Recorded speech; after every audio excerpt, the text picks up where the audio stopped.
자, 우리가 지난번 말씀에 초보적인 신앙의 특징 세 가지를 함께 나누었습니다. 신앙의 초보를 버리고 그렇게 하시는데요. 그 신앙의 초보는 어떤 신앙을 말하느냐 세 가지를 말씀했습니다.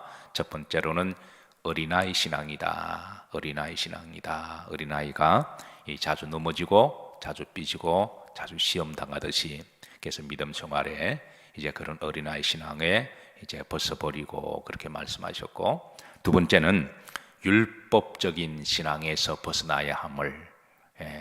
사람의 심리가 참 묘한 게 있는데요. 나를 향해서는 하나님의 사랑의 법을 적용하고, 남을 향해서는 그러니까 율법적인 법으로 적용할 때 이게 참 사람 심리가 묘한 데가 있습니다. 그런데 이제 우리가 주님을 닮아가는 신앙의 여정에 있어서 이제 남을 볼 때도 율법적인 신앙으로 판단하거나 차를 대지 말고 사랑의 법으로 그렇게 이제 바라보라고 권면하고 있습니다.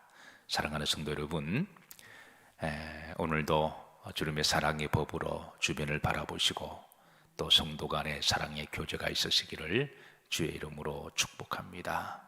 자, 세 번째는 이 초보적인 신앙에 계속 머물러 있으면 참 안타깝게도 다시 타락할 수가 있다. 다시 세상으로 돌아가고 다시 탕자가 될 수가 있는 위험이 있으니까, 그래서 그 초보적인 신앙에서 벗어날 것을 권면하고, 오늘 이제 본문 말씀을 이어서 이제 영적인 성장과 성숙의 신앙으로 나아갈 것을 그렇게 권면하고 있어요. 자, 그러면서 오늘 7절, 8절에 보면 두 가지 이제 밭으로 비유합니다. 우리의 심령이 영적으로 성장하기 위해서는 어떤 마음밭이 되어야 할 것인가. 7절에 보시면 먼저 옥토밭과 같은 마음으로 비유하는데요. 자, 땅이 그 위에 자주 뭐하는 내리는 비를 뭐하여 흡수하여 그랬습니다. 이 옥토밭이 되려면 첫 번째는 이 하늘에서 내리는 비를 자주 흡수해야 됩니다. 하늘에서 내리는 하나님의 은혜의 그 단비를 목마른 내 영혼 주가 이미 허락한 영생수 주여 갈망합니다. 사랑의 물결이 내 영혼에 충만하게 하옵소서. 오늘 드렸던 찬양처럼 항상 우리 마음이 부드럽고 또 이렇게 은혜 받을 마음이 되어서, 하나님이 언제 비를 내려주실지 모르시잖아요. 우리가 예배도 그래요. 우리가 예배를 꾸준하게 드리다 보면 하나님이 어느 시점에 은혜를 주실 때가 있습니다. 물론 모든 예배 때마다 은혜가 다 되지만 우리 마음이 어떨 때는 닫혔다 열렸다 하기 때문에, 그래서 우리가 믿음으로 늘 은혜의 자리에 있으면 하나님이 은혜의 단비를 내려주실 때, 그래서 그 은혜를 흡족하게 받을 때 우리 마음이 부드러워지고 또 옥토밭이 되는 줄로 믿으시기를 주의 이름으로 축복합니다. 자, 두 번째 옥토밭은 중반절에 보시면, 자, 합당한 무엇을 내면 채소를 내면, 때를 따라 열매를 맺는 것을 이야기하죠. 믿음의 열매를 때를 따라 이제 내게 되면, 세 번째 누구께 복을 받고 하나님께 복을 받는다. 이게 바로 이제 옥토밭에 되는 성도를 말하고 있습니다. 자, 그런데 이제 둘째로 이제 가시와 은근귀를 내는 땅도 있음을 그렇게 알려주는데요. 8절입니다. 만일 뭐와 뭐를 내면 가시와 은근귀를 내면 그랬습니다. 이 가시와 은근귀를 내는 땅, 그래서 이렇게 남을 찌르고 그리고 불평하고 원망하고 이런 세상적인 그런 마음을 이야기를 하죠. 자, 그러면 두 번째, 자, 무엇을 당하고 버림을 당하고 저주함에 가까워. 세상에 가시를 좋아하는 사람 아무도 없어요. 만날 때마다 그냥 콕콕 찌르고 가시와 같이 그러는 사람을 좋아하는 사람은 아무도 없습니다. 그런 사람은 사람들이 왠지 부담을 가지고 슬슬 피하게 되는데요. 사람에게도 버림을 당하고 안타까운 것은 하나님도 부담스러워 하신다는 거예요. 자, 그리고 마지막은 뭐가 되리라? 불사름이 되리라. 농부가 이런 광야는 살기 척박한 땅이다 보니까 가시와 엉겅퀴가 많죠. 이 세상도 살기가 만만치 않고 척박하다 보니까 세상 속에서 세상 사람들처럼 살아가면 나도 모르게 세상 사람들처럼 되고 생각하는 거나 말하는 거나 가시를 내고 불평하고 또 악만 남고 그래서 냉소적이 되고 종죄하게 되고 그러다 보면 이제 나중에는 그게 농부들은 그 가지를 모아다가 그걸 이제 결국은 쓸 때 딱 한 군데입니다. 불쏘시개로 쓰게 되는 거죠. 그래서 하나님은 결국은 이런 사람을 지옥으로 심판하는 그런 내용의 말씀을 주고 있습니다. 사랑하는 성도 여러분, 하나님이 때를 따라 내리는 단비를 생수를 여러분 가슴에 가득 가득 담으시고 옥토밭 되기를 주의 이름으로 축복합니다. 그래서 오늘 기자는 히브리서 기자는 우리의 신앙이 영적인 진보와 성장이 있도록 자신을 자주 점검하고 혹시 내가 어린아이 신앙에 머물러 있지 않는지 어제보다 오늘이 진보를 돌아보고 오늘보다 내일이 나아지고 내일보다는 우리 주님 오실 때 그때는 합당한 열매들을 많이 맺고 하나님께 복이 되는 성도들이 되시기를 주의 이름으로 축복합니다.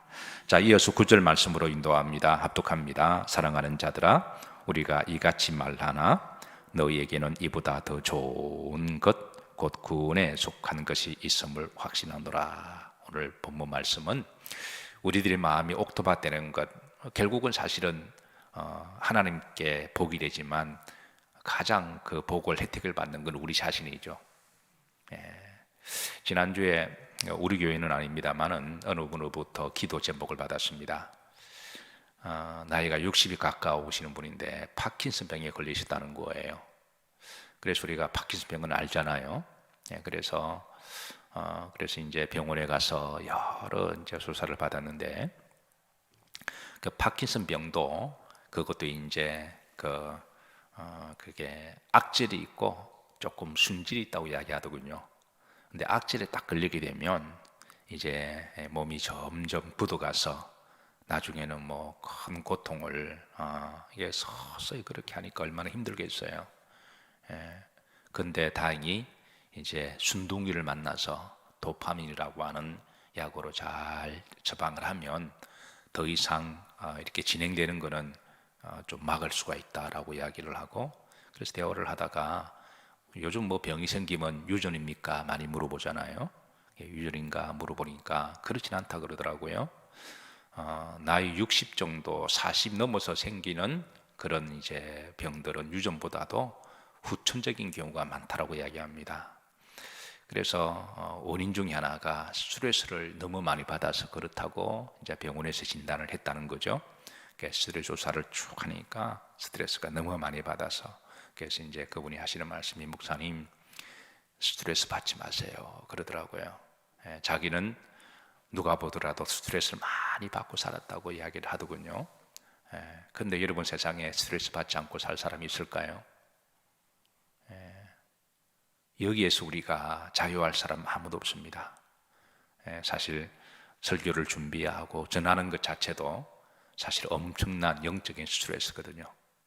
또 성도 간의 상담이나 대화를 할 때, 뭐 또 여러 성도님들 정말 세상에 다 스트레스 지뢰밭에 살아가는 거잖아요.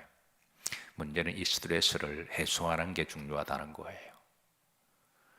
하나님께 예배드릴 때 기도하시고 성령으로 충만하게 세우시고 내 속에 가시와 엉겅퀴가 있으면 그때 다 빼내시고 은혜의 담비를 채워서 우리 마음이 부드럽게 하고 그리고 범사에 감사하고 성령 충만하고 다시 사랑을 채워서 예수님의 보혈로 정결하게 하고 그래서 우리는 스트레스가 있지만 스트레스를 해소하는 법을 아는 사람들이 그리스도인들인 줄로 믿으시기를 주의 이름으로 축복합니다. 그래서 여러분 세상에 스트레스 받으시면 교회 오셔서 순백한 어린아이처럼 다 토해내시고 주님의 손길로 어루만지시고 다시 회복하시고 돌아가시는 것이 복인 줄로 믿으시기를 주의 이름으로 축복합니다. 그래서 우리 마음이 옥토밭 되면 그 혜택은 누가 누리는 건가요? 우리 자신이 누리는 거죠. 남이 누리는 게 아니라 우리가 복을 받습니다. 그래서 오늘 이제 이 옥토밭, 이것도 참 좋은 건데 이거보다 더 좋은 것이 있다는 거죠. 9절 후렴 보시면 이보다 더 좋은 것은 곧 어디에 속한 것이다? 구원에 속한 것이다. 우리가 구원의 축복을 늘 가슴에 기억하고 천국의 소망을 가지고 살아가는 것은 우리가 더 큰 복이다, 그렇게 말씀하고 있습니다. 특별히 거룩한 성일에 여러분 구원의 즐거움이 여러분 심령 가운데 가득히 마시기를 주의 이름으로 축복합니다. 자, 10절입니다. 10절. 이제 영적으로 성장한 성도들이 어떻게 이제 살아가야 할 것인가 여기에 대해서 구체적으로 인도합니다. 10절 합독합니다. 하나님은 불의하지 아니하사 너희 행위와 그의 이름을 위하여 나타낸 사랑으로 이미 성도를 섬긴 것과 이제도 섬기고 있는 것을 잊어버리지 아니하시느니라. 그래서 먼저 하나님께서 우리에게 본을 보여주십니다. 예수 그리스도께서 우리를 영적으로 성장한 성도로 인도하시기 위해서 먼저 본을 보여주신 것은 하나님은 불의하지 아니하사 너희 행위와 그 이름을 위하여 나타낸 무엇으로? 사랑으로. 하나님의 그 사랑으로 우리에게 본을 보여주셨고 이미 성도를 마은 것과 섬긴 것, 그리고 지금도 섬기고 계시는 것. 여러분, 하나님이 우리를 섬기셨다.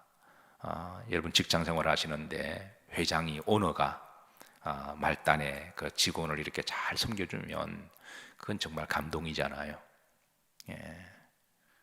지시하고 명령하고 하대하고 무시하는 게 아니라 그 오너가, 회장이 뭐 삼성 같은 현대 같은 기업에서 그 삼성 이재용 회장이 말단에 일하고 있는 그 직원에게 이렇게 잘 섬겨주면 그건 정말 감동이잖아요.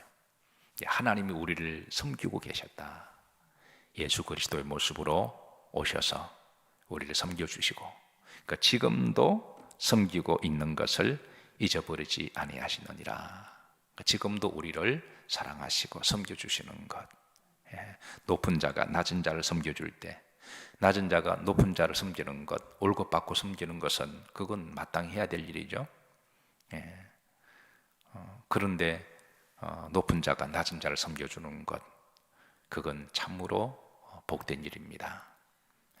하나님께서 우리를 섬기시고 계시는 것, 여러분 늘 가슴에 담아 놓으시고, 그리고 우리 성도들도 믿음 생활이라고 하는 것은 주변 사람들을 섬기는 거잖아요. 교회의 직분은 계급이 절대 아니죠. 만약 계급적이라고 생각하고 상화를 구분한다면 이미 세속화되었다라는 겁니다. 그러나 주신 직분은 섬기라고 주신 것이니까 내가 좀 더 잘 섬겨야 되겠다. 하나님이 나에게 이렇게 건강 주시고 또 직분 주시고 또 사회에서 높은 위치를 올려놓으시고 또 물질의 복을 주시고 권력을 주시고 힘을 주셨을 때 그렇게 잘 섬기면 그 사람은 하나님께 복이 있고 본인들에게도 복이 있는 줄로 믿습니다. 저는 우리나라 정치인들이 이렇게 백성들을 섬기는 마음만 가지고 있다면 얼마나 존경을 받을까요? 얼마나 우리가 사는 세상은 더 나은 세상으로 발전이 될까요? 근데 정치할 때만 섬긴다 그러고 선거할 때만, 선거 끝나면 그냥 계급적으로 막 전형을 해삼으니까 여기에 대해서 실망함이 있는 거죠. 사랑하는 성도 여러분, 섬기는 마음이 늘 있으시기를 주의 이름으로 축복합니다. 항상 나보다 남을 더 배려하고 나보다 상대를 먼저 입장을 한번 돌아보고 그렇게 하는 것이 그게 복인 거죠. 그런 마음을 하나님이 이렇게 가만히 보시다가 그래서 그렇게 할 수 있도록 하나님이 더 축복하시는 하나님이십니다. 자, 그리고 이제 우리에게 11절에 내가 이렇게 했으니 자, 너희들도 영적 성장과 진보를 위하여 이렇게 하라라고 이제 네 가지를 영적 지침을 줍니다. 11절, 우리가 간절히 많은 것은, 원하는 것은 너희 각 사람이 동일한 무엇을 부지런함을 나타내어. 그러니까 믿음 생활을 부지런히 성실하게 하라는 것입니다. 하다가 말다가 좋았다 나빴다가 은혜 받았다가 시험 이러면 이게 도저히 종잡을 수가 없어요. 아침 점심 저녁 다르고 어제 오늘 다르면 우리가 뭘 맡길 때 좀 꾸준하게 뭔가 좀 듬직하게 이렇게 해야지, 일관성이 있어야지.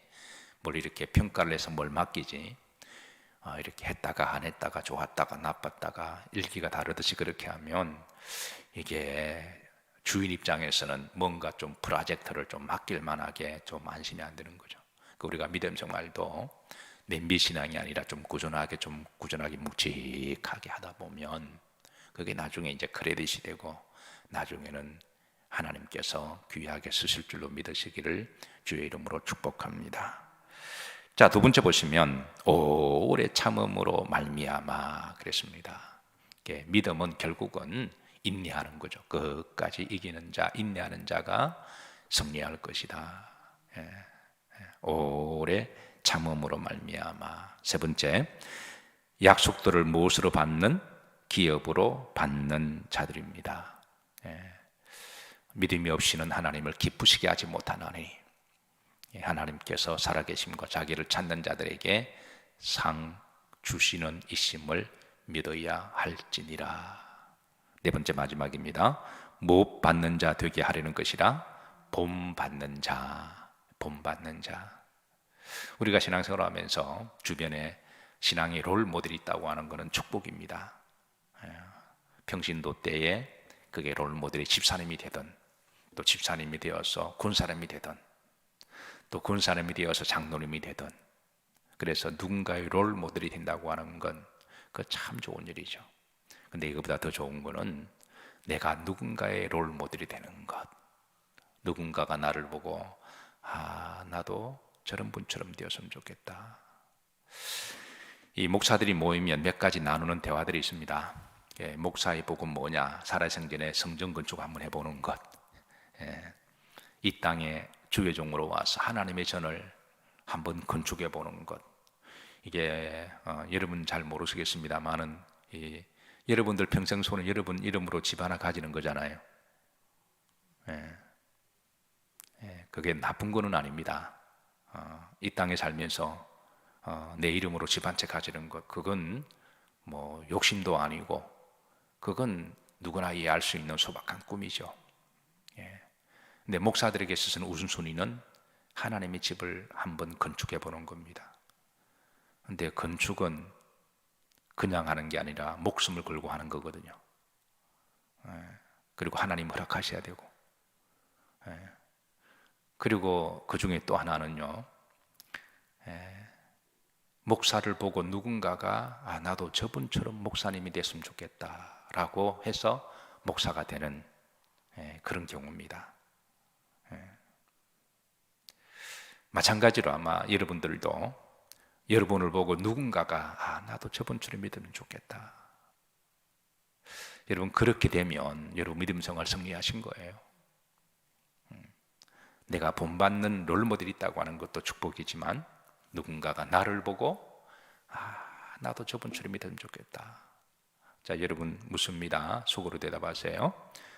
여러분들이 지금 믿음 생활 쭉 하시면서 누군가의 롤 모델이 있으시죠? 딱 떠오르는 분 계시나요? 있으셔야 됩니다. 그렇다면 여러분들은 누군가의 본받는 자가 되시나요?